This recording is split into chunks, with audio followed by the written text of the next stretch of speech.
I think this is one of the things that we need to understand, that we can be, whilst not in a state of galut,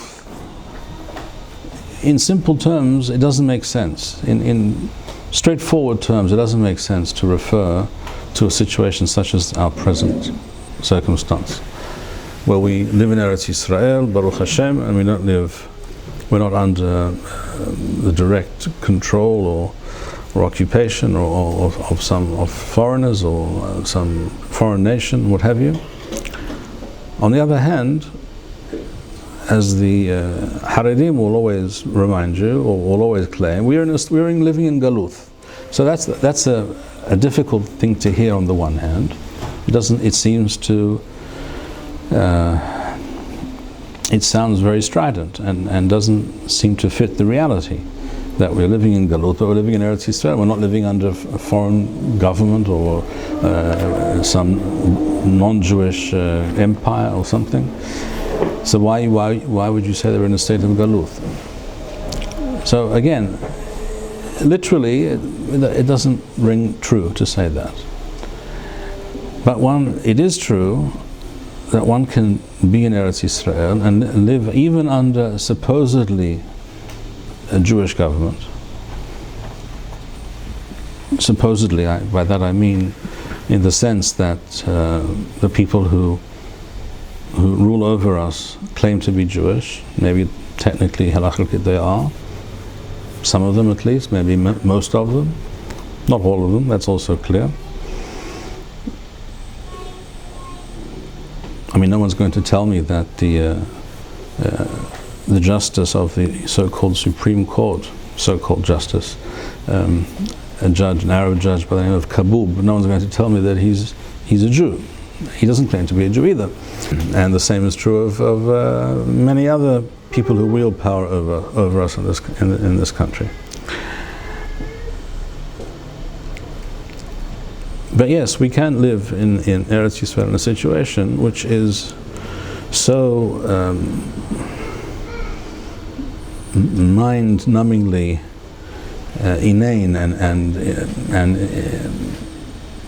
impossible to accept and to digest, that you can understand why some people would refer to as galut in spiritual terms, in intellectual terms. It's also a form of galut. In the language of the Zohar and the Tikkunei Zohar, etc., this such a period or such a time or such a reality is referred to as the galut of the Erev Rav.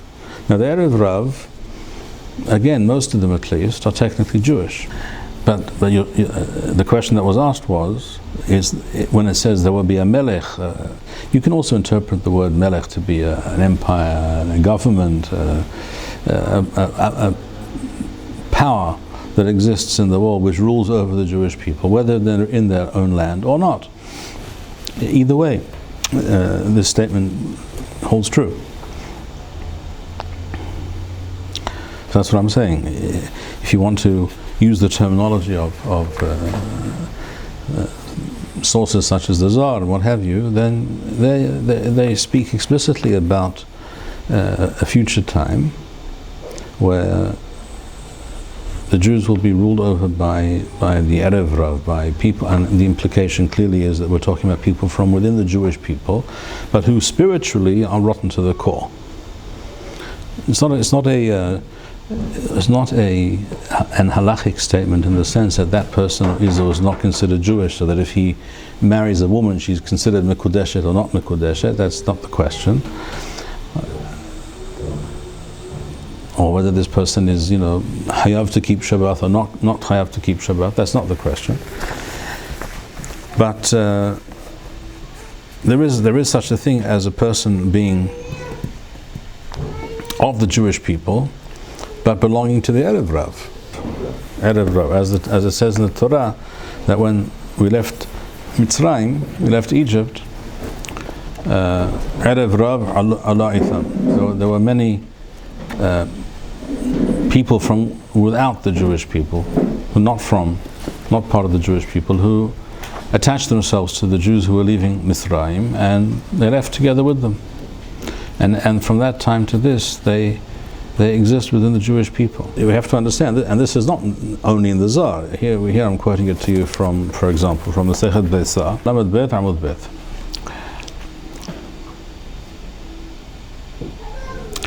It relates that there was a Jew by the name of Shabbatai Bar Marinos. Ikla Bavel. He arrived in Bavel. He came to Babylon.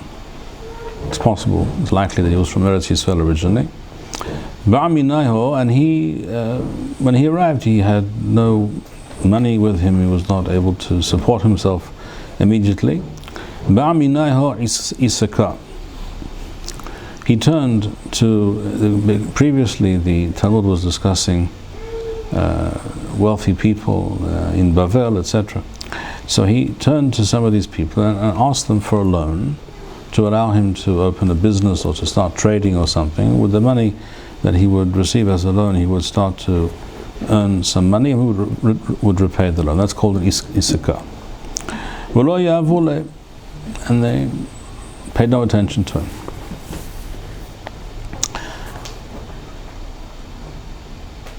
Mezoneh mizan, they also did not care that he had no food, nothing to eat. So they not only would they not give him a loan, they wouldn't help him out at all. Rashi says, Isaka sahara lehistaker lemahasid sahar. He wanted a loan, and he would do some kind of trading or business, and he would return the loan, and they would receive some of the profits. And from this comes the concept of a heter isaka. Mizoneh, and Rashi says, Sha'al mehem mizonoth, mizan nameh lazinuhu. He asked them just simple tzedakah, some charity. They didn't pay any attention to him. What did he say? And these are Jews. There's no question these are Jews that he's turning to. Amar hanemi Erev Rav ka'athu. These people come from the Erev Rav. Why? Because one of the attributes of the Erev Rav is that they do not really care for their fellow Jews. And he quotes the pasuk as it says. The Talmud says, "Dichtiv v'nathan lecha rahamim v'rehamecha." That Hashem instills within the Jewish people the midah of rahamim. Kol hamerahem ala b'riyot v'yadua shu mizar'o shel Avraham Avinu. He who has mercy over other Jews, we know that he is from a descendant of Avraham Avinu. V'chol mi she'eno merahem ala b'riyot v'yadua she'eno mizar'o shel Avraham Avinu. And if he does not relate in that fashion to his fellow Jews, then he's apparently not from the Zera, not from a descendant of Avraham Avinu. So he's from the Erev Rav.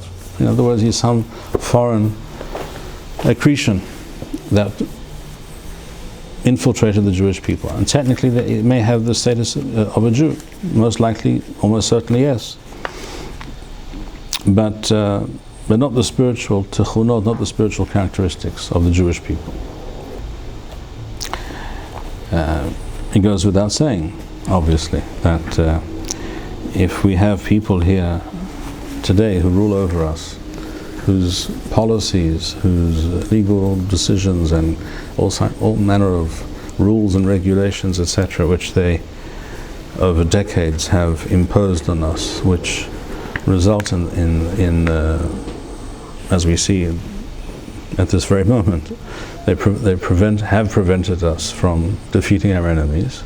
We cannot win a war against the Islamo-Nazis when you fight in the manner that we fought. One of the reasons we fought in that manner is because these people forced us to fight in that manner. And they know very well that these policies result in the deaths and terrible injuries to many, many soldiers, and apparently doesn't disturb them.